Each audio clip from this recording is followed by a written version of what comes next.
1 2 3 start.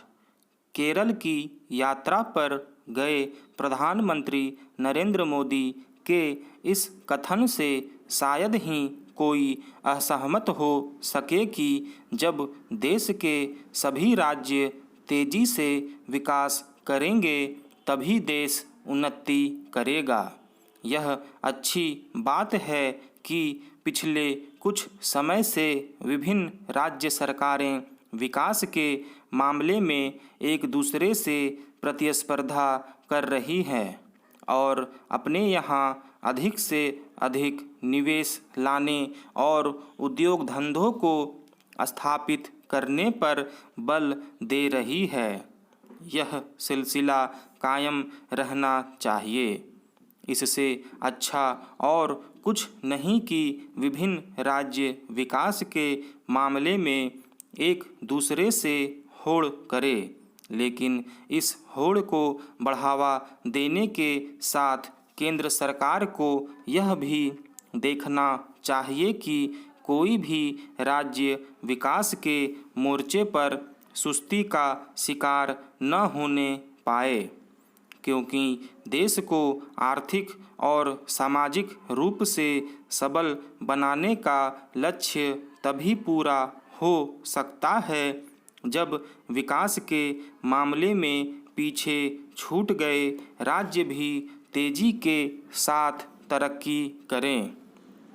इसी कारण केंद्र सरकार उन राज्यों पर विशेष ध्यान दे रही है जो अन्य राज्यों की तुलना में अपेक्षित गति से आगे नहीं बढ़ सके हैं। इसकी अनदेखी नहीं की जा सकती कि प्रधानमंत्री अनेक अवसरों पर यह कह चुके हैं कि देश का पूर्वी हिस्सा आर्थिक रूप से उतना सशक्त नहीं जितना अन्य हिस्से हैं। केंद्र सरकार ने अपने स्तर पर इसके लिए जतन भी किए हैं कि बंगाल, बिहार, उड़ीसा, झारखंड आदि के साथ पूर्वोत्तर क्षेत्र के राज्य विकास के मामले में अन्य राज्यों के समकक्ष खड़े हों। इसके कुछ सकारात्मक परिणाम भी सामने आए हैं, लेकिन इसी के साथ यह चिंताजनक है कि कई राज्य आमदनी की तुलना में खर्च अधिक कर रहे हैं। इसके चलते उनका घाटा बढ़ता जा रहा है। यह शुभ संकेत नहीं। न तो आर्थिक नियमों की अनदेखी की जानी चाहिए और न ही वित्तीय अनुशासन की। दुर्भाग्य से ऐसा हो रहा है और वह भी तब जब नीति आयोग के साथ रिजर्व बैंक रह रहकर यह रेखांकित करता रहता है कि गैर जरूरी खर्चे कई राज्यों की आर्थिक सेहत बिगाड़ रहे हैं। इसके बाद भी ऐसे राज्य चेतने से इनकार कर रहे हैं। इससे भी अधिक चिंता की बात यह है कि वे लोक लुभावन नीतियों को अपना रहे हैं। इसी कारण पिछले कुछ समय से रेवड़ी संस्कृति की चर्चा हो रही है। विडंबना यह है कि कई राज्य सरकारें रेवड़ी संस्कृति की पैरवी करने में लगी हुई हैं। रिजर्व बैंक का कहना है कि किसी भी राज्य का कर्ज उसकी जीडीपी के 30% से अधिक नहीं होना चाहिए, लेकिन कई राज्य ऐसे हैं जो इस लक्ष्मण रेखा की परवाह नहीं कर रहे हैं। कुछ राज्य तो ऐसे हैं जो अपनी कमाई का एक बड़ा हिस्सा ब्याज चुकाने में खर्च कर रहे हैं।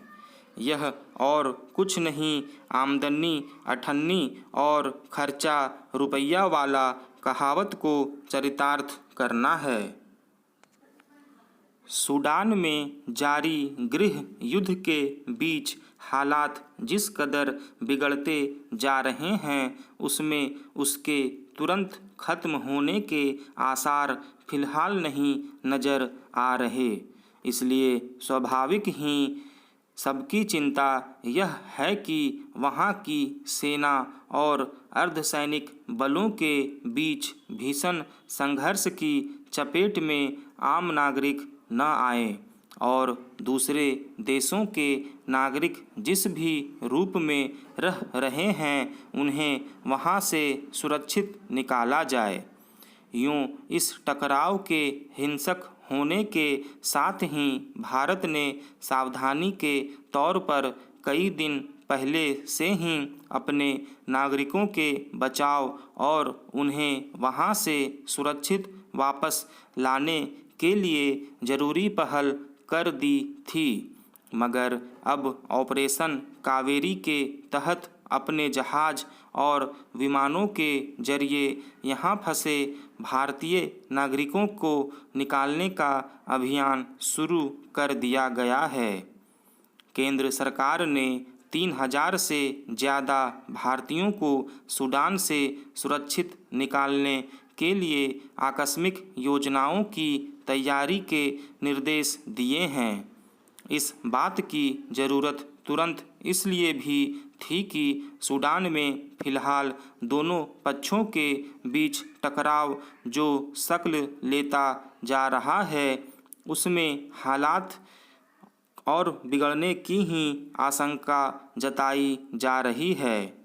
गौरतलब है कि सूडान में सेना और अर्धसैनिक बलों के बीच सत्ता पर कब्जे के लिए चल रहे संघर्ष में अभी तक 400 से ज़्यादा लोगों के मारे जाने की खबर आ चुकी है और लगभग 4000 लोग घायल हुए हैं।